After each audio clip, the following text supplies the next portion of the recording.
다 같이 마음을 모아서 지리산 왕슈루봉 선교 유적지 60주년 기념 예배를 하나님께 올려드리겠습니다.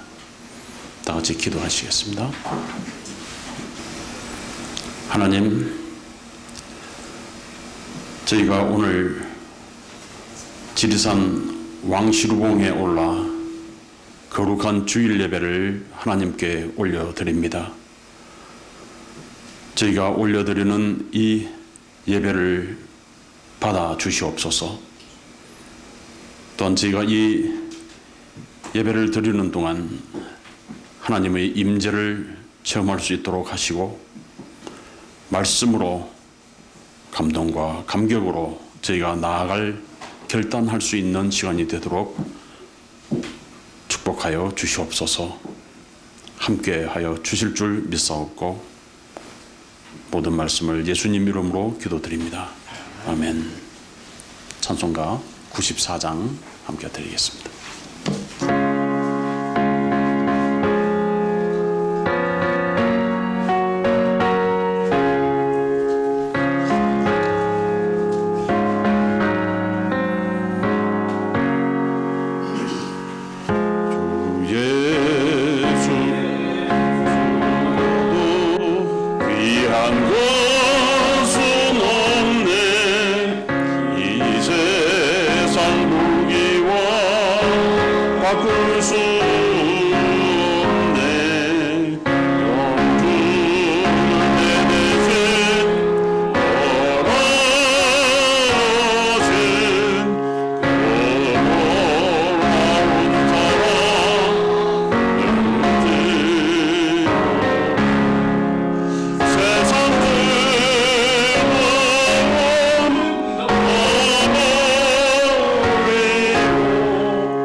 지금 이 시간에는 전남대학교 글로벌 기독센터 위원장이신 정성창 교수님께서 기도해 주시겠습니다.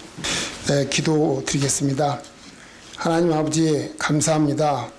우리 선교사님들의 헌신과 피땀을 통해 하나님께서 복음으로 우리나라를 이렇게 지금까지 잘 발전시켜 주시고 축복하여 주심을 참으로 감사드립니다. 또 오늘 특별히 이 모임을 통해 우리 존경하는 김진호 목사님, 강덕영 이사장님, 신학교 총장님, 또 여러 목사님, 또 언론기관들과 함께 이 귀중한 예배를 드릴 수 있도록 하여 주심을 감사드립니다. 아버지 하나님, 저희들이 하나님의 축복으로 이렇게 잘 사는 국가가 됐지만 저희들이 그것을 망각할 때가 많고 크리스천으로서의 소임을 다하지 못할 때가 많은 것을 고백하오니 저희들을 용서하여 주시고 저희들이 새 힘으로 정말 크리스천으로서의 향기와 소명을 다할 수 있도록 주여 함께하여 주시옵소서. 아버지 하나님, 저희들이 바라고 원하는 것은 정말 이 땅에 하나님의 역사가 더 강력하게 이루어지도록 하여 주시옵소서. 아버지 하나님, 우리나라 대학생들의 복음화율이 3.5%밖에 되지 않습니다. 정말 우리나라 차세대 젊은 청년들, 대학생들 주님께서 축복하시사 그들이 복음에서 잘 배우고 정말 훌륭한 크리스찬으로 성장할수록 주여 도와주시옵소서. 아버지 하나님, 또한 바라고 원하는 것은 이곳 선교 유적이 문화재청으로부터 근대 유적지로 인정을 받고 지정을 되어서 정말 이 장소가 후손들에게 정말 수고하신 선교사님들의 교훈을 배우는 교육의 장이 되고 하나님의 사랑을 느끼는 장소가 될 수 있도록 주님 역사하여 주시옵소서.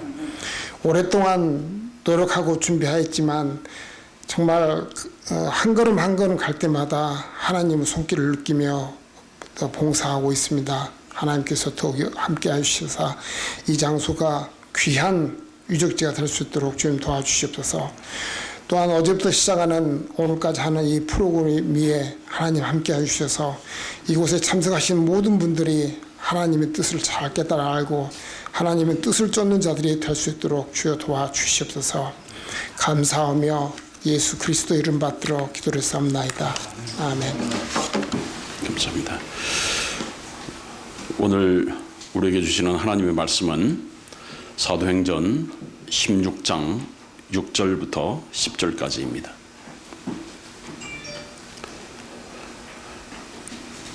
성령이 아시아에서 말씀을 전하지 못하게 하시거늘 그들이 부르기아와 갈라디아 땅으로 다녀가 오시아 앞에 이르러 비두니아로 가고자 애써되 예수의 영이 허락하지 아니하시는지라.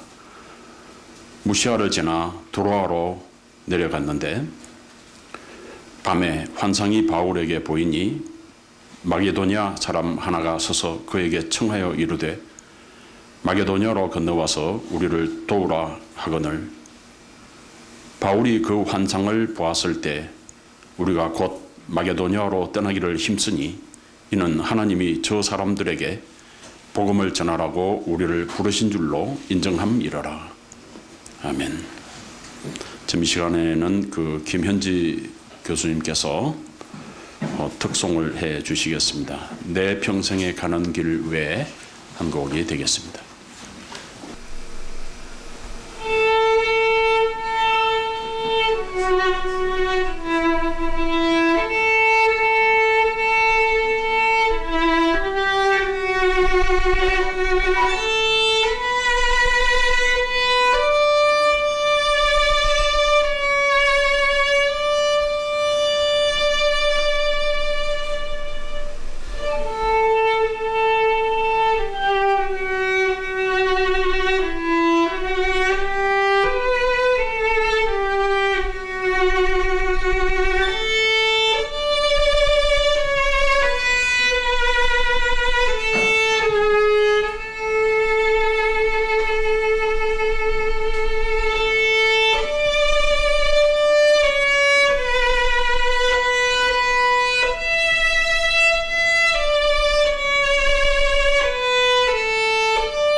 감사합니다.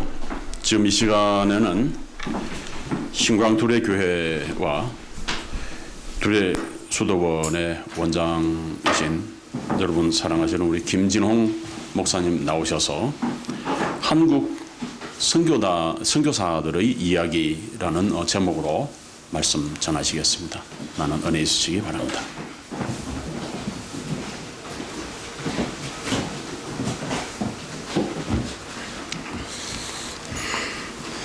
이번 행사에 저도 참여하게 되어서 보람을 느낍니다. 뭔가 이번 행사를 통해서 좋은 일이 일어날 것 같은 느낌이 있어서 기대가 됩니다. 제가 선교사님들과 우리 가족사와의 관계, 내가 선교사들과의 겪은 경험, 서두에 좀 나누고 싶습니다. 내 고향은 경북 청송, 아주 두메 산골입니다. 우리 고향 말로 숭악한 산골짜기입니다. 그 아주 사부실이라는 조그마한 마을, 조시 양반들이 사는 동네인데 우리 할아버지 삼형제가 그 마을에서 머슴을 살았습니다. 삼형제가 머슴을 사니까 우리 집에 사람들이 우리 집안을 머슴집이라 그랬습니다. 내가 얼마 전에 고향을 갔더니 동네 할머니들이 이게 누이고 머슴집 손자 아니라 엄청 출세했더만. 그래서 뭐 할머니, 우리말로 할머니가 할매요, 할매. 할매, 목사가 무슨 출세를 해요? 그랬더니 아니야, 연방 텔레비에 나오던데. 그래서 같이 웃었습니다.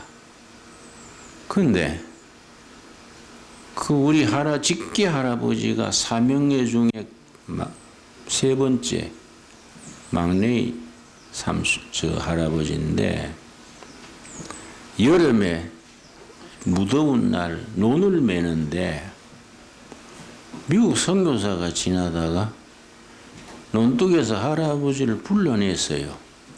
그때 이제 총각 시절 모습이지요. 여보 젊은이 급한 일이 있으다. 좀 나오시라요. 그러니까 할아버지가 논 매다가 뭐이 급한가 해서 나왔습니다. 그 서양 양반 뭐이 급하시오? 그랬더니 당신 예수 믿으시오. 이러니까 할아버지가 뿔따구가 나가지고 이놈의 코제이가 한참 맞을락 하나. 일하는 사람을 불러내가지고 뭐 예수 믿으라고? 그래서 주먹을 때리려고 주먹을 올리니까 그 선교사님이 당신 날 때리는 거는 천천히 때려도 되고 내 말 좀 들어보이소. 그래가지고 논둑에 앉아가지고 내가 왜 급하다 한 줄 알아요? 당신 예수 안 믿으면 지옥 가요. 살아서도 이 무더위에 논 메고 고생하다가 죽어서 또 지옥 가면 얼마나 당신 영혼이 억울해요. 그래가지고 서로 대화를 했어요. 그래서 마음문이 열려서 예수님을 믿게 됐어. 그 논둑에서. 그 서양 선교사가 뭐 한국말을 제대로 했겠습니까? 근데 마음문이 열려서 그날로 예수를 믿었는데 총각 무슴이 뭐 성수주의를 할 수 있습니까? 그래서 성수주의를 하기 위해서 토요일 날 밤에 달밤에 산에 가서 나무 2줌 해다 놓고 주일날 교회 가고 또 모내기 할 때는 혼자서 달밤에 밤새 못 신고 낮에 주일날 교회 가고 이러니까 주인집에서 아주 곱게 봐가지고 딸을 시집 보냈어요. 그 주인집 딸하고 머슴하고 결혼한 겁니다. 요즘식으로 사회주의식으로 말하면 무산대중 프롤레타리아트하고 부르주아가 결혼한 셈이요. 그 손자가 내 아야. 그 내가 한 번 전에 집안 전체를 할아버지 직계 전체를 한 모았더니 72명이더라고요. 다 교회 잘 다녀. 권사, 장로, 안수 집사.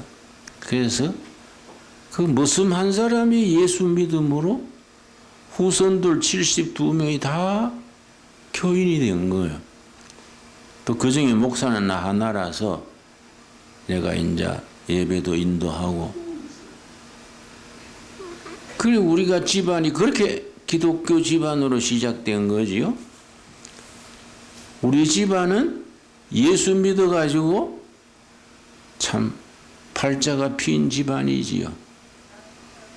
그래서 이제 신앙생활 했는데 내가 대학 시절에 대구 계명대학이라고 선교사들이 세운 대학입니다. 거기에 철학과를 다녔는데 1학년 때 성경 과목 가르치는 분이 미국 선교사예요. 그룹이라고, 선교사 그룹. 우리말로 구일영 선교사예요. 미국 북장로교 선교사인데 내가 이제 성경 공부 시간에 질문도 하고 그랬더니 상당히 인상 깊게 봤던가 그 구일영 그룹 선교사가 나만 만나면 미스터 김 신학을 하세요. 내 장학금 다 마련해 줄 테니 신학을 해서 목사하세요. 나만 만나면 그러네. 그때 나는 목사 될 생각 손끝맘도 없으니까 그 말하면 아유 나한테 악담하세요. 뭘 목사하라 하세요. 그 남자가 할 일이 아니요. 아니요. 나는 미스터 김을 목사 되게 하는 게 내 미션이요. 아주 그러더라고. 그래 내가 대학 졸업할 때까지 목사 될 생각 전혀 없었지요. 근데 모교에서 마침 내 철학이 나한테 맞았어요. 성적이 좋고 하니까 교수회에서 김진홍을 교비 장학생으로 미국 유학을 보내자 결의를 해서 이제 그렇게 공고도 해줬습니다. 미국 유학 갈 준비를 하는데 2년 뒤에 미국 유학 수속을 밟으면서 조교로 있었어. 조교. 근데 68년 12월 4일에 에베소서를 읽다가 1장 7절에서 예수님을 인격적으로 만나게 됐어. 그전에는 모태신앙이니까 그냥 교회 왔다 갔다 했는데 그냥 모태신앙이 위험하거든요. 교회 다니는 게 하나의 습관이고 기독교 문화에 속해서 크리스찬이지 하나님과 나와의 영적 관계는 다 약하기 쉽지 않습니까? 그래서 대학 졸업하고 2년 뒤에 68년 12월 4일 날 에베소서를 읽다가 내가 예수님을 영접하게 된 거예요.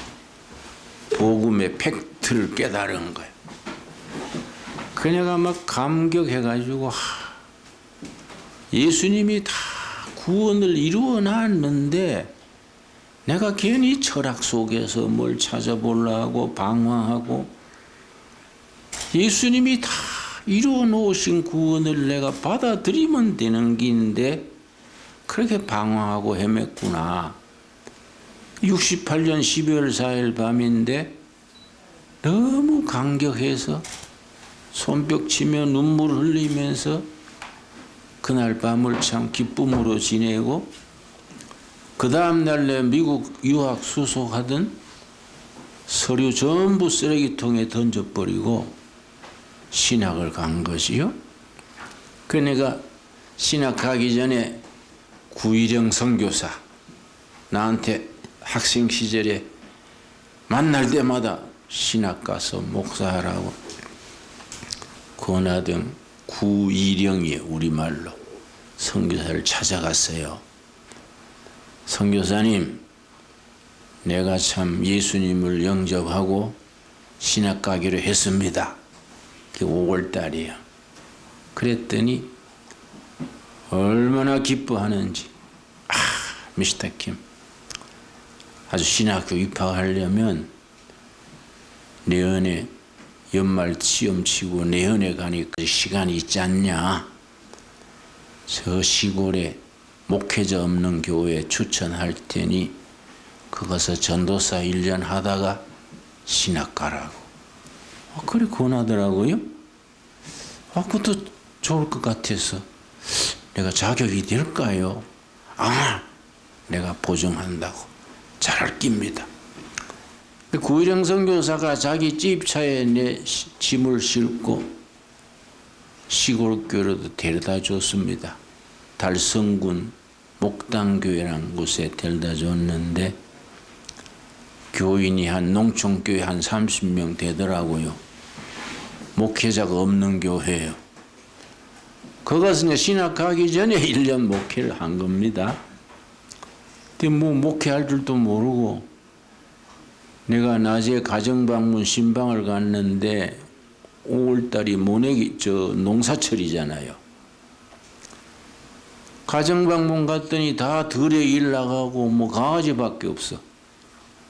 강아지하고 예배 볼 수는 없잖아요. 그래서 내가 이거 신방을 해야 하는데 다 들에 나가니 어떡하냐 생각하다가 아이디어가 떠올랐어. 좋다. 작업복 입고 고무신 신고 일터로 찾아가자. 그래 내가 호미 하나 들고 교인들 일하는 일터로 찾아간 겁니다. 고추밭 매는데 콩밭 매는데 가가지고 같이 밥 매면서 신방하는 거예요. 가정 얘기 다 듣고. 그러다가 이제 참이 나와요. 참 앞에 놓고 간절히 그 가정 위해서 기도하고 또 다른 농장으로 옮기는 거예요. 하루 한 서너 집은 신방하겠더라고요. 그 소문이 나요. 그러니까 하루는 동네 할머니가 교회도 안 다니는데 아들은 군에 가고 일손 없는 할머니가 저녁 때 날 찾아와서 예배단 선생님요, 우리 아들이 군에 가고 일손이 없어서 힘드는데 내일 우리 콩밭 매는데 좀 도와주실래요? 할머니가 그런 거예요. 교인도 아닌데. 그 동네 소문이 난 거예요. 일도로 다닌다고. 내가 가지요. 그 다음날 이제 호미 들고 그 집에 가서 할아버지 할머니 4분하고 콩밭 같이 메고 점심 같이 먹고 오후에 또 일하고 저녁에 그 집에 가서 또 칼국수 얻어 먹고 군에 간 아들 위해서 기도해주고 집에 오고 이러니까요. 동네에 인심이 좋아지더라고요. 전에 목사는 맨날 성경 찬송 들고 땅만 내려다보고 다녔는데 이번 전도사는 좀 다르대. 일을 잘 할 줄은 모르더라마는 그래도 집집마다 읽어들어주고 좀 달라. 아주 주민들하고 친화력이 생겼어. 그게 소문이 나는 거야. 하루는 토요일인데 이웃교회는 5km 떨어진 이웃교회 청년회 회장이 날 찾아왔어요. 나한테 와가지고 전도사님 물어볼 게 있어 왔습니다. 그래서 물어보라 그랬더니 예수 믿는 사람이 자살하는 것은 죄지요. 죄다 말다. 생명의 주인은 하나님인데 자기 생명 자기가 끊으면 영적으로 살인죄지. 그 왜 그래 묻나? 하여튼 사이교회 19살 먹은 아가씨가 자살했대요. 농약 먹고.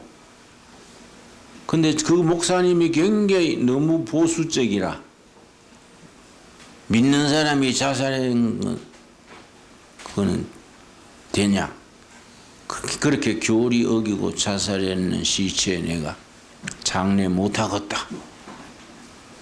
장례를 안 해준 거예요. 또 동네 사람들은 못생기철이라 전부 조를 짜가지고 못 심는데 그 아가씨 그 예배당 그래 잘 댕겼은 게 예배당서 장례해 주겠지.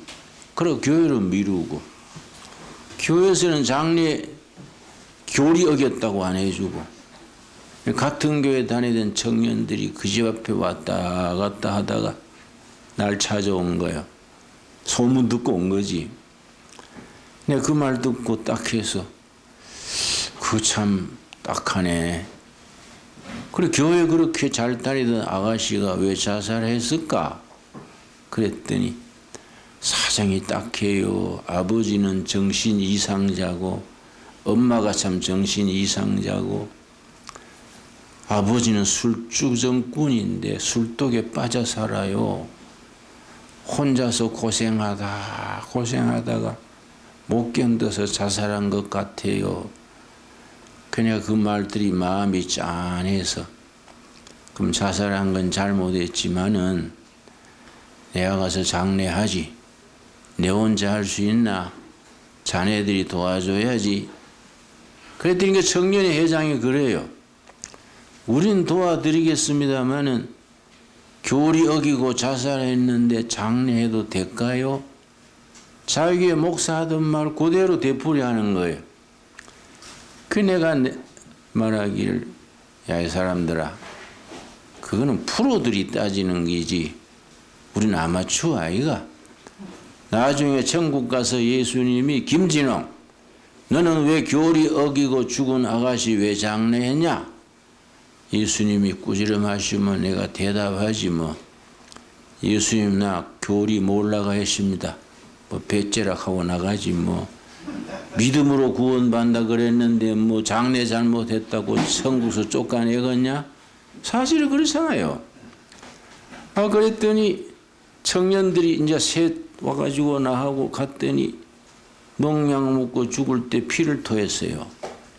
그 피에 막 파리떼가 붙어 있어. 피 말라붙은 자리에 파리떼 쫓아내고 그 물수건으로 피 닦고 손발 닦고 머리 빗질 해주고 뭐 제대로 염 못하지요. 내가 그때 29살인데 28살인데 뭐 염이나 할 줄 압니까? 대충 해서는 가만히 2장 막대기 긴 거 이제 시골에서는 지게 짝대기 그래요. 구해오라 그래가 들것을 만들어서 시체를 얹고 청년들하고 나하고 4명이 한쪽 구탱실 잡고 산으로 올라갔습니다. 따뜻한 양지 쪽에 묻어주고 십자가 세워주자. 그 올라가는데 청년들이 힘이 좋으니까 잘 가지요. 나는 뭐 체력이 딸리니까 뒤에서 잡고 가다가 숨가빠서 야 이 사람들아 천천히 가자. 그러다가 내가 미끄러졌어요. 미끄러져 가지고 잡은 걸 놓쳐버렸네. 그러니까 시체가 뚝 떨어져가 대굴대굴 굴러가는 거예요.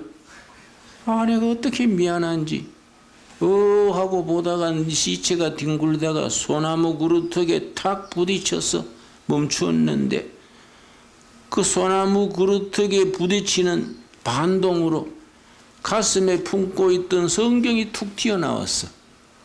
이 아가씨가 농약 먹고 죽을 때 자기 보던 성경을 가슴에 품고 죽었어요.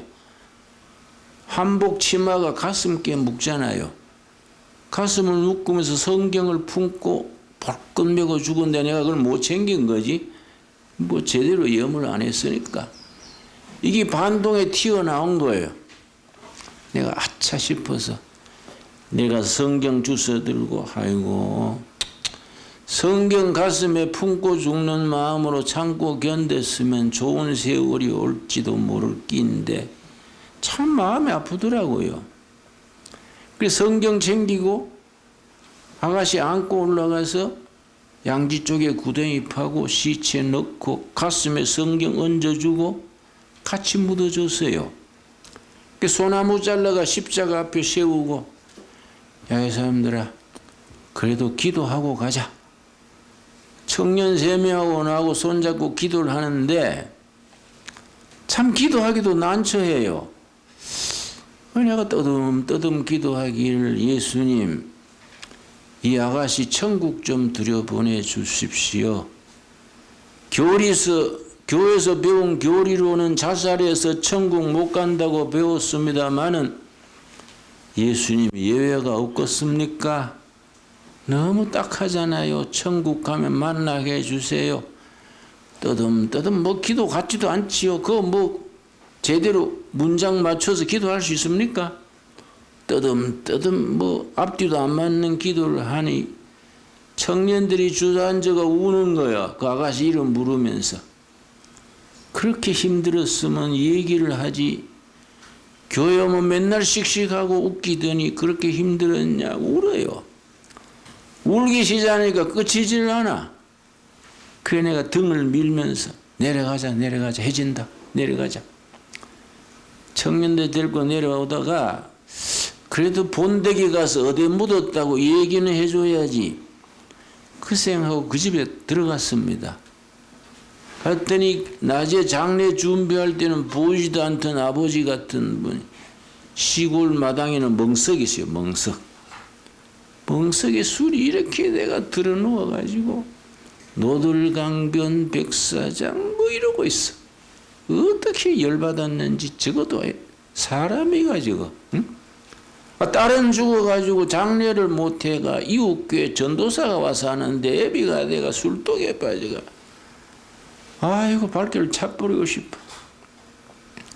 거기다가 뭐 어디에 묻었다 그래봐야 알아듣겠습니까? 안방 문 열어놓고 한 50대 아줌마가 머리가 막 흐트러지고 옷 매무새도 막 흐트러진 아줌마가 먼 산채를 보고 있더라고요. 아, 정신병 걸린 엄만개로구나.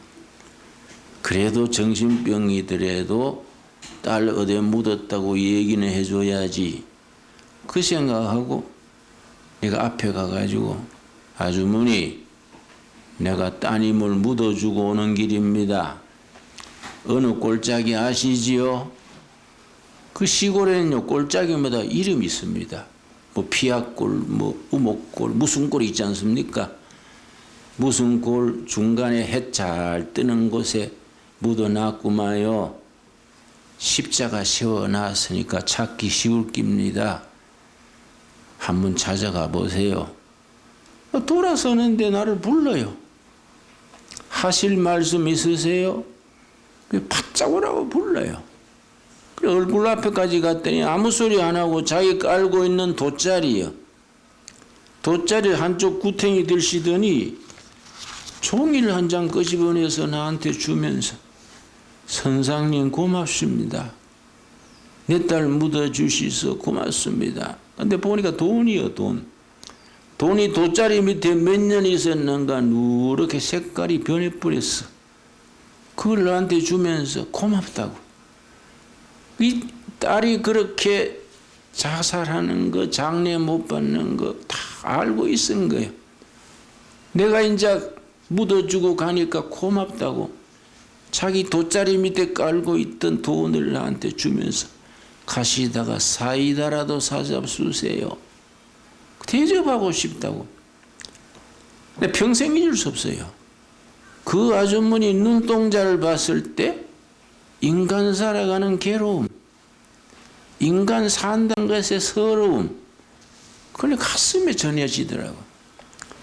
내가 그 돈 들고 가서 성경 펴놓고 성경 위에 그 돈 놓고 1시간쯤 울었어요. 그렇게 눈물이 나더라고요. 그때 내가 무릎을 꿇고 기도했습니다. 하나님, 내가 내년에 신학 가서 목사가 되면 유명한 목사, 월드비전 이런 거 안 하고요, 눈물 닦아주는 목회하겠습니다. 상처받은 사람 상처 보듬어주는 목회하겠습니다. 그때 내가 서원기도처럼 했습니다. 그게 내 목회를 결정짓는 그 중요한 사건입니다. 근데 지금 또 구일영 선교사님 날 거기에 보낸 거에 대해서 늘 고맙게 생각하고, 내가 구일영 선교사님 미국에 계시는데 한번 찾아가서 찾아뵙고 인사드리려고 그래요. 그래 신학교 2학년 학생 때 제일 가난한 빈민촌 찾아가서 이제 빈민선교를 시작한 거지요.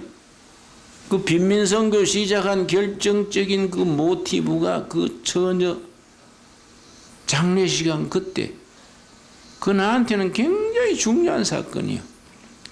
구일영 선교사님의 그 시발이지요. 내가 빈민선교를 하는데 폐병 피를 토하던 환자가 죽었어요. 그 고치려고 애썼는데 결국 죽었어요. 장례비가 없는 거예요. 그 서울 벽제 화장터가 있습니다. 화장터까지 시체를 싣고 가야 되는데 그 연구차가 비싸잖아요. 그 내가 장로회 신학대학 2학년 학생 때거든요. 그때 가르치던 교수 중에 브라운 선교사가 있어. 한국말로 변조은요. 내가 여기 와보니까 브라운 선교사 별장이 있구만요. 브라운 선교사를 찾아갔어. 호주 선교사인데. 선교사님, 한 사람이 그 폐병으로 죽었는데 장례비가 없어요. 그 내가 미스터 김 뭘 도와줄까? 차를 좀 빌려줘서. 차만 있으면 우리가 다 하겠는데 벽제 화장터 값은 굉장히 쌉니다. 서울시가 잘한 것 중에 한 가지요. 응? 그랬더니 그러면 내 차를 빌려줄 테니까 장례하고 돌려주라 그랬어. 얼마나 고맙든지. 그 차에 시체를 싣고 벽제 화장터로 갔는데 그것도 그 연구차 조합이 있더라고. 그 개인차는 싣고 못 들어게 하더라고요. 그래서 내가 내려가지고 내가 또 넉마주의 패거리들이 있으니까 당신들 우리 넉마주의 패 와가지고 버스 다 깨뿐다. 알아서 해. 그랬더니 비켜주더라고요. 그러니까 이제 장례하고 차는 돌려드렸지. 지금 변조은 브라운 선교사님이 호주에 계신다 그래. 내가 한번 꼭 돌아가시기 전에 감사 인사하려고 그래. 세월이 지날수록 고마운 거요. 누가 자기 차를 그 죽은 폐병으로 죽은 시체에 장례로 내줍니까? 그 내가 청계천 철거될 때에 철거민들 오가나이즈 해가지고 남양만 간척지로 집단 기농을 했는데 기농비가 모자리잖아요. 할 수 없이 미국 북장로교 선교사 중에 윌슨 선교사 찾아가가지고 이 선교부에서 좋은 일도 많이 하시는데 우리 빈민촌 사람들이 철거돼서 농촌으로 집단 기농하는데 좀 빌려주소. 나중 갚을 테니까. 그랬더니 그때 상당히 큰 돈이요. 선뜻 빌려주더라고요. 이 갚는 깁니다. 그 나중에 힘들어 그거 갚았어요. 그 나는 내 마음속에 선교사들에 대한 고마움이 마음속에 있는 거예요. 응? 그런데 일본 선교, 중국 선교, 인도, 한국 이쪽 선교에 차이가 있습니다. 일본 선교는 선교사들이 귀족 지식인 상대로 시작했어요. 그 일본 기독교는 지적으로 높지만은 바닥이 약해. 그렇지요? 지금도 그렇지요? 중국 선교는 영국이 중국을 괴롭혔는데 아편전쟁하고 괴롭혔잖아요. 선교사들이 들어오고 중국 민중이 받아들이면 장사꾼이 들어와. 장사꾼 따라서 아편장사가 들어와요. 아편장사 따라서 군대가 들어와. 중국 인민들은 기독교는 제국주의 앞잡이. 왜냐? 선교사 들어오고 장사꾼 들어오고 아편장사 들어오고 군대가 들어와가지고 중국을 괴롭혔잖아요. 그러니까 중국은 그게 아직 남아있지요. 인도는 영국의 식민지 아닙니까? 영국이 오랫동안 영국이 인도를 식민화할 때 양쪽 세력을 서로 무기 대주고 싸움 붙여가지고 두 패가 전쟁해가지고 지쳤을 때 인도가 잡아먹은 거예요. 아주 전형적인 제국주의지. 근데 그 인도 제국주의가 인도를 지배하는데 거기서 선교사들이 왔으니까 인도 사람들은 기독교가 제국주의 앞잡이다. 안 그렇겠습니까? 그러니까 좀 양식 있는 사람, 뼈다구 있는 사람은 기독교를 아주 적대시하는 거예요. 근데 한국은 특별해요. 한국은 구한말에 나라에 희망이 없을 때 선교사들이 우리나라에 희망을 줬지요. 교육, 의료, 여성 해방, 한글 보급. 구한말에 우리나라가 선교사들의 혜택 안 받은 부분이 어디 있습니까? 일제에 또 우리가 강점기에 일본에 대한 저항운동에 선교사들이 많이 도왔지요. 그런데 우리 한국교회가 1919년 3.1 만세운동 때 그때 우리 한국 교인이 전 인구의 1.6%밖에 안 됐습니다. 그때 민족 대표 33인 중에 16명이 크리스찬이었어요. 그런데 3.1 만세운동에 만세 불렀던 그 지도가 있는데요. 75%가 교회 중심이에요. 그리고 만세운동 때 검거됐던 구속됐던 사람 중에 87%가 크리스찬이에요. 유관순 같은 이런 자랑스러운 우리 저항운동 교회 중심으로 일어났는데 이걸 우리가 당당하게 민족사회에다가 제시하지를 못해.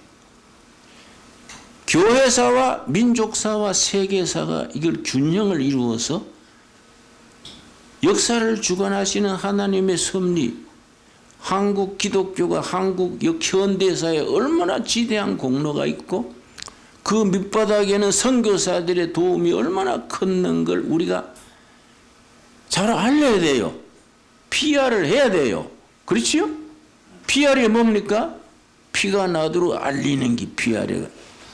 가만 입 다물고 예배당 안에서 할렐루야 하고 있으니까 안 되는 거지. 우리가 사명감을 가지고 역사의식 가지고 이걸 전해야 됩니다. 그렇지요? 16장 6절 성령이 아시아에서 말씀을 전하지 못하게 하시거늘 그들이 부르기아와 갈라디아 땅으로 다녀가. 바울은 아시아 선교로 나갔는데 성령님이 방향을 서쪽으로 돌린 겁니다. 마케도니아. 그래서 9절 말씀 밤에 환상이 바울에게 보이니 마케도니아 사람 하나가 서서 그에게 청하여 이르되 마케도니아로 건너와서 우리를 도우라 하거늘. 마케도니아는 서양의 입구지요. 동양 소아시아 터키에서 우리 현해탑 같은 바다 건너면 마케도니아지요. 유럽의 입구가 마케도니아 아닙니까? 그 펠로폰네소스 반도의 그 길 위에 성령께서 선교 방향을 마케도니아로 아시아로 가던 방향을 마케도니아로 돌려서 거기서 히랍 선교가 이루어지고 거기서 로마 선교가 이루어지고 유럽이 기독교가 되고 영국 스코틀랜드가 기독교가 되고 퓨리탄들이 대서양 건너서 미국으로 가고 미국에서 한국으로 왔지 않습니까? 이게 복음의 서진운동. 바울이 처음 기도했던 것은 복음의 동진운동이지. 근데 성령님이 선교의 섭리를 따라 이 선교의 방향은 하나님의 섭리가 있다는 걸 이 사도행전 16장이 보여주는 거지요. 서양 서쪽으로 돌아서 영국 거쳐 대서양 거쳐 미국 거쳐 한국으로 복음이 왔지 않습니까? 그리고 우리가 참 아시아에서는 처음 성공한 기독교입니다. 이 굉장히 중요합니다. 우리가 아시아에서 처음 성공한 기독교 국가가 됐다는 것은 미래 아시아에 우리가 미션, 사명이 있다는 얘기지요. 그래서 6.25 전쟁이 참 중요한 것이 6.25 전쟁이 우리가 공산화될 수밖에 없었지요. 이걸 참 미국을 중심한 유엔군이 참전하고 우리가 열심히 전쟁 싸워서 공산화를 막았다는 것은 이 공산주의의 남진 운동을 우리가 막은 거 아니에요. 세계사적으로 선교사적으로 굉장히 중요하지요. 그때 우리가 공산화가 됐으면은 공산주의 남진 운동이 여기 베이스 캠프가 되는 거예요. 우리가 숱한 희생을 치르고 공산화를 막았기 때문에 우리가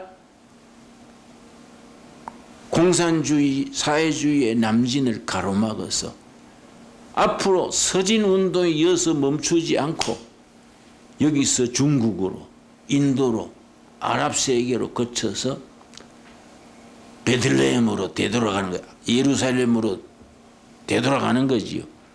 그걸 백투 예루살렘 무브먼트, 예루살렘으로 되돌아가는 운동. 그래서 빌리그레함 목사가 15년쯤 전에 한 말이 있어요. 세계 기독교 선교의 이니시아티브는 유럽, 미국에서 아시아, 아프리카로 넘어갔다. 섭섭한 일이지만 이미 넘어갔다. 앞으로 21세기 세계 기독교의 이니시아티브는 유럽, 미국에서 아시아, 아프리카로 이니시아티브를 행사할 것이다. 그래 빌리그레함 목사가 그랬습니다. 앞으로는 한국 교회와 중국 교회가 중요하다. 그 나는 그렇게 합니다. 중국 교회와 한국 교회와 미국 교회가 또 다른 유럽 교회가 힘을 합쳐서 세계 복음화 운동의 장을 새로 펼쳐야 돼. 근데 지금 시진핑이 기독교를 상당히 적대시하지요. 저거는 시한부라고 생각합니다. 보택동 문화혁명이 1965년에서 75년까지 10년간 일어났는데 교회는 다 때려 부고 창고로 삼고 전도자는 죽이고 감옥 보내고 했는데 그때 문화혁명의 주동자 4명 4인방 중에 한 사람이 모택동의 아내 강청이에요. 배우 출신인데요. 이 강청이가 미국 기자 스노우란 기자가 있습니다.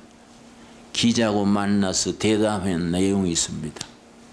강청이 스노우 미국 기자한테 뭐라 그랬냐면은 이제 중국 천지에는 크리스찬이라고는 한 명도 없다. 그걸 스노우가 그대로 듣고 미국 가서 신문에도 보도했어요. 그런데 강청이 그 말할 때 지금 무한, 지금 코로나19가 발상지가 무한이지요. 그 지역을 중심으로 성령운동이 일어났어요. 보이지 않게 밭둑에서 예배드리고 안방에서 예배드리고 산에 가서 예배드리고 강청이가 크리스찬이 하나도 없다 할 때 중국 중부 우한 지역 무한 지역을 중심으로 부흥운동 일어나가지고 역사했어요. 내가 중국 지하교회 지도자들 47명 비밀 장소에 모여서 열해 전에 집회를 열었는데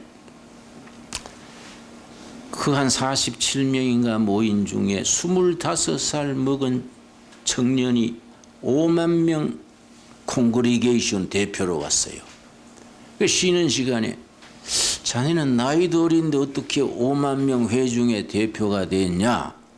그랬더니 그 친구가 글쎄 나는 17살 때 예수님을 영접하고 성령 체험하고 3가지만 했는데 자기한테 전도받은 사람이 또 전도하고 그래 됐다는 거예요.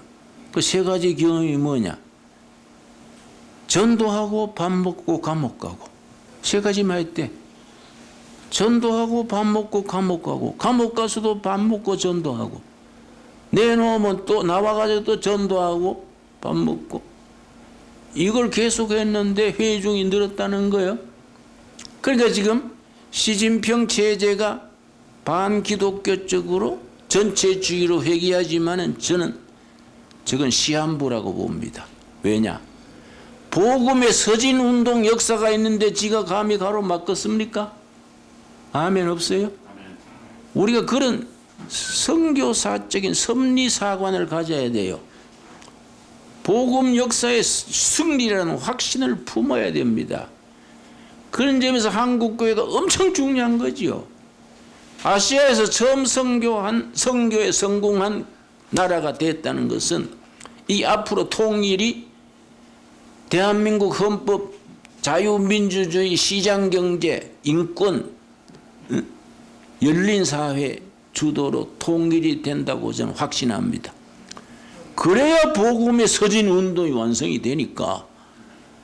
그러니까 뭐 김일성, 뭐 요새 뭐 김정은, 뭐 핵무기 뭐 하지만은 나는 확신을 가지고 말합니다. 핵무기 그러지 마라. 소련이 망할 때 핵이 7,200개 있었어요. 7,200개 가지고 소련이 무너졌지 않습니까? 그 가지고 핵 몇십 개 가졌다고 뭐 될 걸로 생각하지 말아야. 응? 중요한 거는 민초들의 백성들의 마음이다. 마음. 거기에 우리가 예수 믿어야 살겠구나. 이게 퍼지면 된다 이게. 응? 그러니까 우리가 통일 한국이 되면은 선진국을 이루어 가지고 식어가는 선교 열정, 세계 선교의 이 바람을 서쪽으로 백투 예루살렘 운동으로 깃발을 들게 될 줄로 믿습니다. 그런 점에서 우리 한국 땅에 와서 청춘을 바치고 선교했는 선교사들이 선교사적으로나 세계사적으로나 구원사에 얼마나 중요합니까? 안 그렇습니까?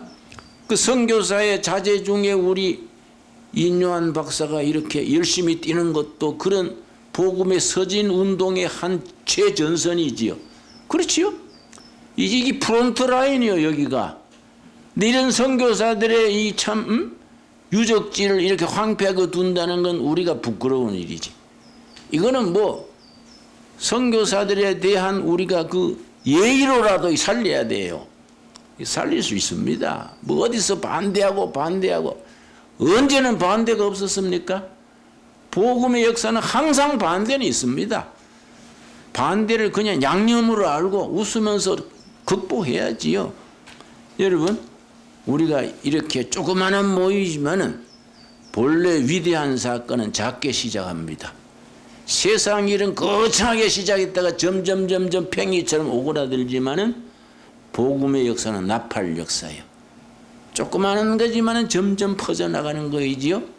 하나님의 복음 역사가 이런 운동에서부터 바닥에서부터 희망을 가지고 사명감을 가지고 우리가 열정 패션을 가지고 나가면은 우리 운동을 하나님이 사용하시고 한국교회를 새롭게 하시고 난 특별히 이 코로나19가 한국교회 비대면 예배 이러니까 뭐 걱정하고 비대면 끝난 뒤에 교인이 안 들어오면 어떡하나 쓸데없는 걱정이. 어차피 우리나라의 이 기독교란 브랜드가 값이 떨어졌어요. 브랜드 가치가 떨어졌지 않습니까? 이럴 때 어차피 다시 시작해야 돼요. 좋은 접근이 있습니다. 틈새 운동하는 게 틈새. 기업하는 사람들은 틈새로 파고 들어가서 불경기에도 성공하지 않습니까? 이 나라 이 사회에 틈새가 있습니다. 청소년 교육, 자녀 교육. 그리고 이 우울증, 정신질환, 뭐 소외감, 백성들의 마음이 민초들이 병들었어. 거기에 치료하는 복음 아닙니까? 치료하시는 하나님 아닙니까? 힐링, 그러고 티칭 중심에 복음 전파에 중심을 딱 잡고 오른쪽에는 백성들의 상한 마음을 힐링 치유하고 그 의사 간호사를 많이 길러야지. 신학교가 점점 인기가 없어지지요. 신학교가 너무 자격도 없이 많이 세웠어요. 근데 이제는 신학교 많이 보내게 보다가 의사, 간호사, 물리치료사 많이 보내가지고 그 자리에서 복음 전하는 거예요. 그러고 우리나라 정부 교육이 황폐해졌지 않습니까? 교실 황폐라 그래요. 교육 붕괴라 그래요. 이거는 정교조가 설치고 하면요, 교육은 되지 않습니다. 그 우리가 우리 마을에 학교를 중고등학교를 세웠는데 요즘 아주 입학 문의가 바짝 늘었어요. 내년에 입학할 사람들이 거의 뭐 5대1, 6대1 넘을 것 같아. 그 왜 갑자기 늘었냐 했더니 학부형 될 사람이 그래요. 정교조가 다시 회복돼 가지고 정교조가 설치잖아요. 동성연애도 좋고 무슨 법도 이름도 모르겠다. 성평등인가 무슨 평등인가 희한한 법들이 나와가지고 학생 인권 조례 그래가지고 희한하게 학교 돌아가니까 아이고 정교조 없는 학교가 어디냐. 김진영 목사 둘의 학교 보내자. 그러니까 학생들이 아주 밀려 들어와요. 이 찬스 아니야, 찬스. 이런 틈새로 우리가 복음을 전도해가지고 밑바닥에서 다시 올라가면 돼. 지금 교인 줄어가는 거 아이고 걱정이다 탄식이다 하지 말고 바닥에서부터 다시 시작합시다. 100몇 년 전에 시작하던 그 자리로 돌아가면 되지 않습니까? 안 그렇습니까? 기죽어 가지고 비실비실하면 됩니까?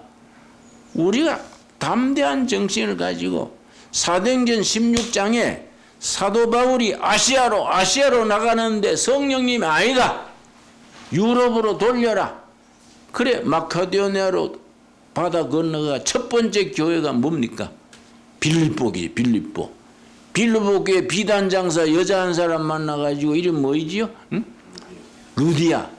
루디아가 유럽의 첫 교인이고 첫 세례 교인이고 루디아 집에서 교회가 시작됐지요. 유럽 교회가. 거기서부터 쭉 건너서 돌아서 한국 와가지고 아시아에 처음 성공한 교회가 된 거 아닙니까? 지금 와서 기죽으면 안 되지. 그러면 응? 복음의 서진 운동이 여기 와서 멈추면 우리가 벼락 맞지. 절대 안 되지. 그러니까 우리가 이때가 진짜로 시작할 때요. 기도하고 합심하고 교파 따져가 할 깁니까? 우리 목사들이요 골목대장 골목에 교회 하나 세워놓고 그거 대장하는 거예요. 응? 그거 없애져야 돼요. 우리가 복음 전선에 연대해가지고 교회를 새롭게 민족을 새롭게 선교를 새롭게 거기에 우리가 한 마음으로 새롭게 시작할 수 있게 되기 바랍니다. 기도하겠습니다. 하나님 감사합니다. 우리가 이렇게 선교사들의 유적지에 와서 참 선교사들의 그 땀과 눈물과 희생에 대해서 고마운 마음과 미안한 마음을 가집니다. 아시아에서 처음 성공한 한국교회 자랑스럽습니다. 지금에 와서 주저앉고 기죽지 말고 확신을 가지고 민족의 복음화 통일한국 세계 선교를 향해서 담대함으로 나아가게 하여 주시옵소서. 항상 하나님이 우리 편이 되셔서 함께 하실 줄 믿습니다. 주님께서 땅끝까지 전화를 하셨사오매 복음의 출발지인 예루살렘까지 열심히 나아가게 인도하실 줄 믿습니다. 예수님 이름 받들어 기도드렸사옵나이다. 아멘. 감사합니다.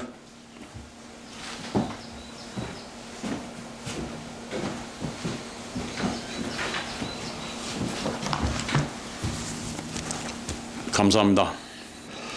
지금 이 시간에는 우리가 공동 기도 시간을 좀 갖겠습니다. 좀 힘있게 좀 통성으로 기도하고 그리고 나아가도록 하겠습니다. 먼저 기도 제목으로 왕시루봉 선교 유적지 보존 및 등록 문화재를 위하여 우리가 이 문화재로 등록하고 그리고 영구히 보존되어지는 그런 장소가 되어질 수 있도록 다 같이 합심해서 기도하겠습니다. 기도하십시다. 하나님 아버지 감사합니다. 저희를 여기 왕시루봉으로 불러주시고 지금 모든 선교사님들이 어렵고 환난에 처했을 때 그리고 질병이 들었을 때 전염병에 걸렸을 때에 올라와서 휴식하고 쉬며 그리고 치유하며 그리고 다시 세상으로 나아가서 전도할 수 있는 그런 길을 걸어갔던 그곳에 저희가 왔습니다. 하나님 60년 동안 이곳은 잊혀진 장소였고 하나님 아버지께서 이곳에 많은 것들을 허락해 주셨지만 저희들은 그 은혜를 잊은 채 살아가고 있었습니다. 하나님 과거를 돌아보게 하시고 이제는 저희가 정신을 차리고 앞으로 나아갈 미래를 바라보며 하나님 아버지 선교사님들이 있어왔던 이 자리를 문화재로 등재함으로써 이 국가와 이 민족이 감사함을 드러낼 수 있는 은혜의 동산이 되어지도록 주님 인도하여 주시옵소서. 문화재로 등록하는 것으로 끝나지 않도록 하시고 영구히 보존되어서 저희 믿음의 고향이 되게 하시며 어려웠을 때 다시 재충전하고 다시 출발할 수 있는 그런 시발점이 되어지도록 주님 축복하여 주시옵소서. 하나님 아버지께서 정말 이 어려운 조선 나라에 하나님 아버지 선교사들을 파송하여서 오늘과 같은 부흥이 있고 발전이 있고 이렇게 이끌어 가셨던 것을 저희가 잊지 않도록 허락하여 주시옵소서. 두 번째로는 초기 선교사님들의 섬김과 헌신의 전통 계승을 위하여서 다 같이 마음을 모아 함께 기도하겠습니다.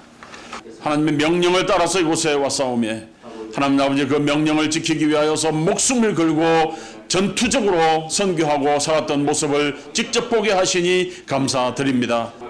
하나님 아버지 정말 생명을 바쳐 이 조선을 복음화하는 일에 힘써왔던 그 선교사님들의 그 뒤를 잊지 않고 저희가 따라갈 수 있도록 허락하여 주시옵소서.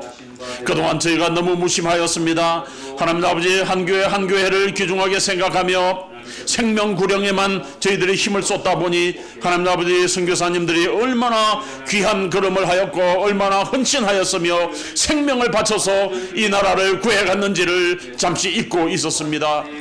다시 저희 마음속에 불을 붙이고 이어갈 수 있도록 역사하여 주시옵소서. 많은 곳들을 원하지 않습니다. 하나님 아버지 저희들 한 사람 한 사람 마음을 모아서 하나님 아버지께서 주신 이 선교사님들의 정신과 그 혼을 이어갈 수 있는 저희 되어져서 정말 오늘 말씀 들은 대로 복음의 서진화가 저희를 통해서 완성되어가는 그런 역사의 한가운데 저희가 있도록 허락하여 주시옵소서. 하나님 아버지 감사합니다. 하나님 아버지 저희가 기도드리는 바대로 이루어지도록 역사하여 주시옵소서. 하나님 아버지 도탄에 빠져있는 한국 교회를 구원하여 주시옵소서. 세계를 열어 주시옵소서. 선교사님들의 헌신과 노고를 기억하면서 앞으로 나아갈 길을 저희가 만들어갈 수 있도록 허락하여 주시옵소서. 하나님 아버지 회개하는 심령도 주시고 새 길로 나아갈 때 힘이 있지 않도록 하나님 아버지께서 늘 동행하시며 역사하여 주시옵소서. 이 일을 위해 수고하고 있는 인유한 교수님과 또한 함께하고 있는 보존의 모든 임직원들의 노고가 헛되지 않도록 하나님 아버지 함께하시며 역사하실 때에 이번에 힘을 보태고자 하는 모든 동역자들도 더욱더 세를 넓혀 나가 주실 것을 믿사오며 모든 말씀을 예수님 이름으로 기도드리옵나이다. 아멘. 감사합니다. 오늘 정말 귀한 자리에서 귀한 예배를 드리게 됩니다. 지금 이 시간에는 우리 인유한 교수님 나오셔서 감정이 좀 푹 빠져서 죄송합니다. 인유한 교수님 나오셔서 인사 말씀해 주시고 또 격려해 주시겠습니다.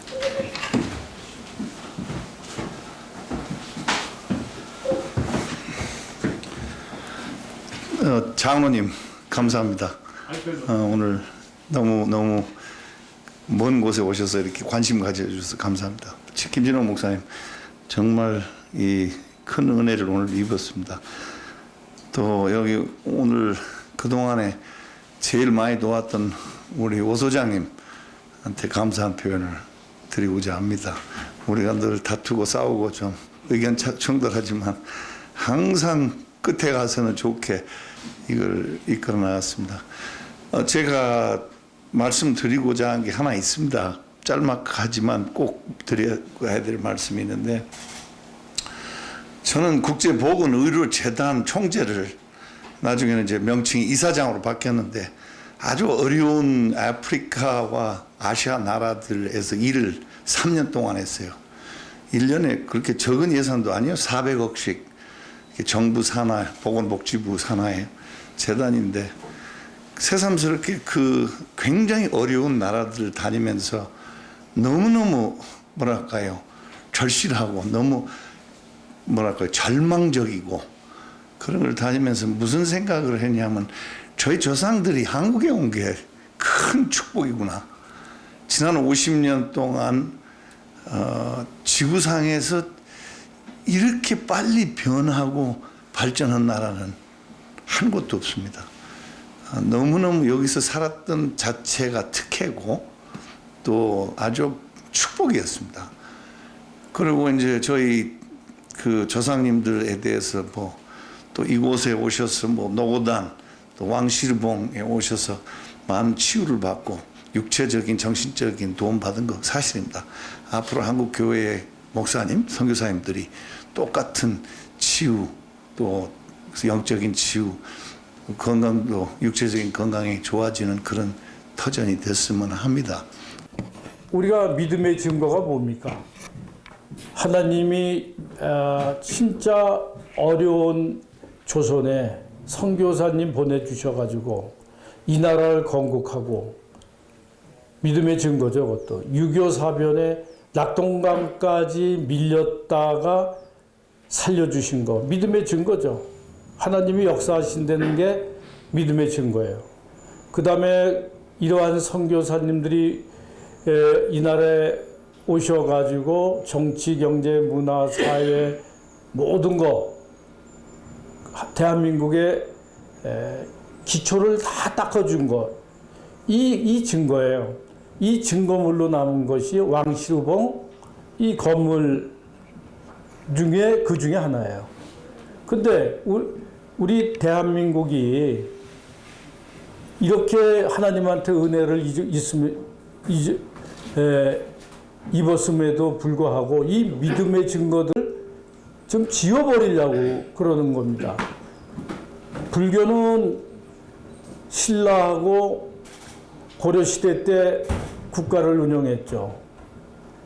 조선은 유교를 가지고 운영을 했고, 대한민국이 이렇게 발전한 것은 기독교가 대한민국을 세우고 유지하고 세계 10대 경제대국을 만들어준 건 기독교예요.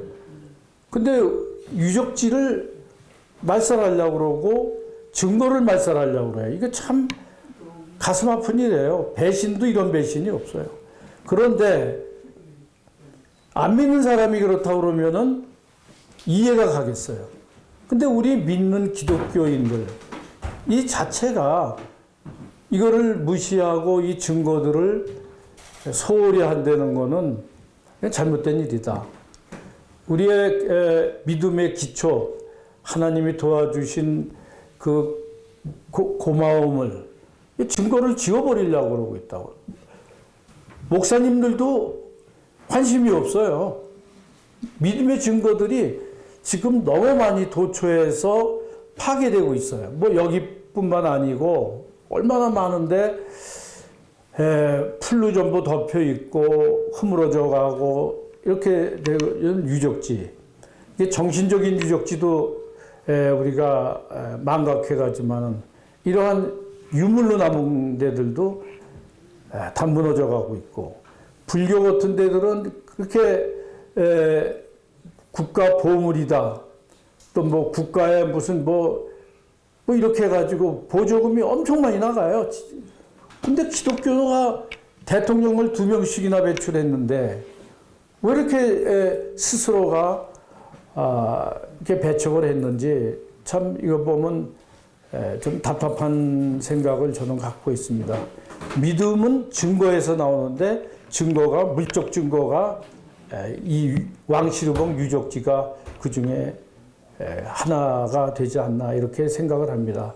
그래서 우리가 왕시르봉부터 문화재로 지정을 해가지고 차례차례 잊혀지고 버려지고 허물어져가는 유적지를 우리가 찾아내서 이제 복원을 하고 우리의 믿음의 증거로 만들어야 되겠다는 겁니다.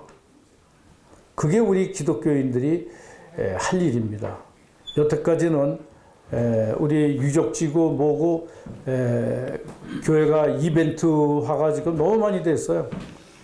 선교사님들이 처음에 갖고 왔던 복음도 변질이 됐고 기독교의 문화는 천대받고 있고 이거 잘못된 거죠.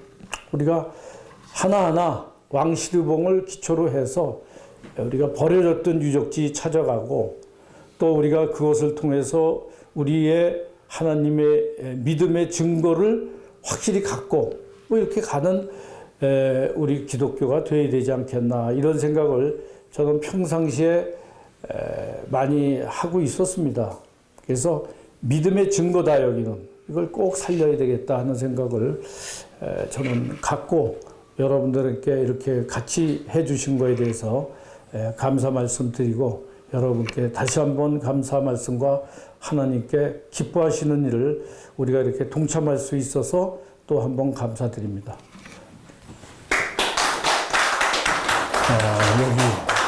여기 지난번에 우리 모임을 가진 다음에 한번 꼭 가보고 싶다 그런 생각을 했고요. 그런데 이번에 참여할 수 있게 돼서 저는 아주 기쁘게 생각을 합니다.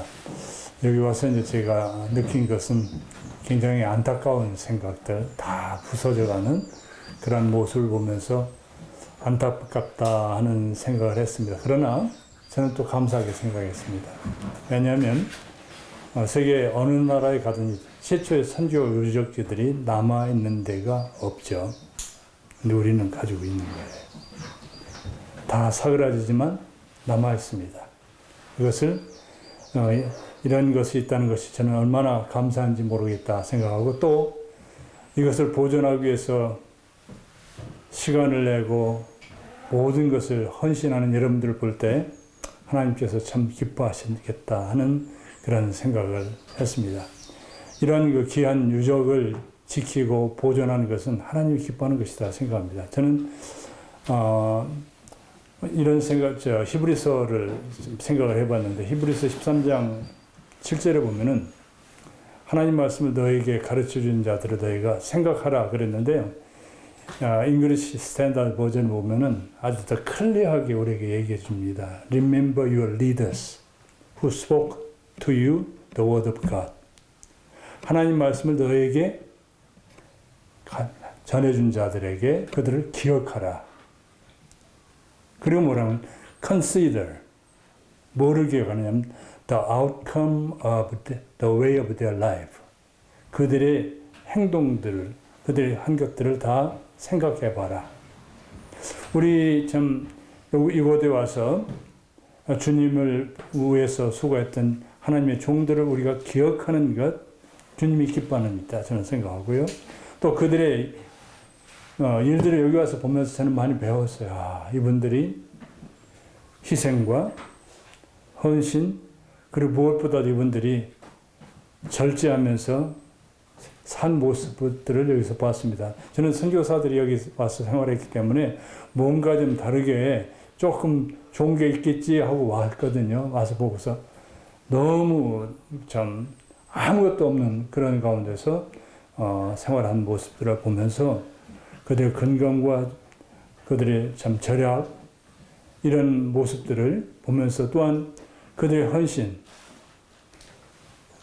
67명이나 여기 오자마자 생명을 잃고 그럼에도 불구하고 이 땅을 버리지 아니하고 지켜나간 그들의 헌신, 희생 이것들을 우리가 고려해야 되지 않을까. 그러면서 히브리서 기자는 우리에게 얘기하는 건 imitate their faith. 그들의 믿음을 본받으라. 히브리서 13장 7절을 통해서 우리에게 주시는 주님의 교훈이 아닌가. 기억하고 그들을 컨시더 생각하고 그리고 그들의 믿음을 본받는 것. 이것이 우리에게 주어진 사명이 아닌가.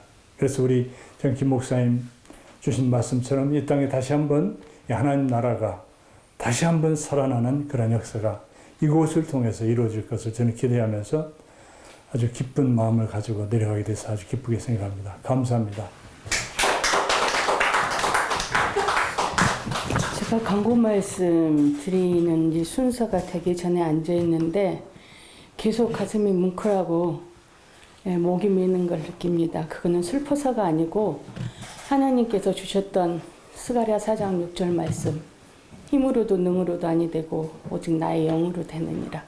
그 말씀을 주셨기 때문에 언젠가는 이루어지겠지, 언젠간 하나님 방법대로 되겠지 하고 저는 밀상 박사님을 이루어시켜 드렸습니다. 우리가 크리스찬 국민운으로, 운동으로 펼쳐져서 정말로 잘 펼쳐지는 역사도 우리 하나님께서 주시리라고 생각합니다. 오늘 두서없는 말씀 드렸지만 너무나 이 자리가 귀하고 감사합니다. 감사합니다.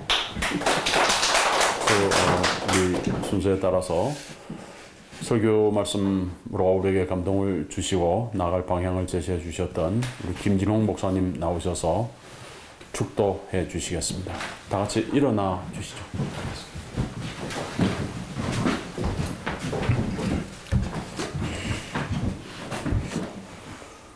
이제는 교회 머리 되시며 역사와 백성들의 참 주인, 참 대통령 되신 예수 그리스도의 은혜와 하나님 아버지의 지극하신 사랑과 성령님의 일을 이루시며 인도하시며 사람을 세우시며 성취케 하시는 능력이 이렇게 왕시루봉 노고단 선교 유적지를 보존하여 대회를 이어가는 하나님의 선교 현장으로 이루어가기를 지원하시는 모든 은혜와 능력이 영원토록 함께 하시기를 축원하옵나이다. 아멘.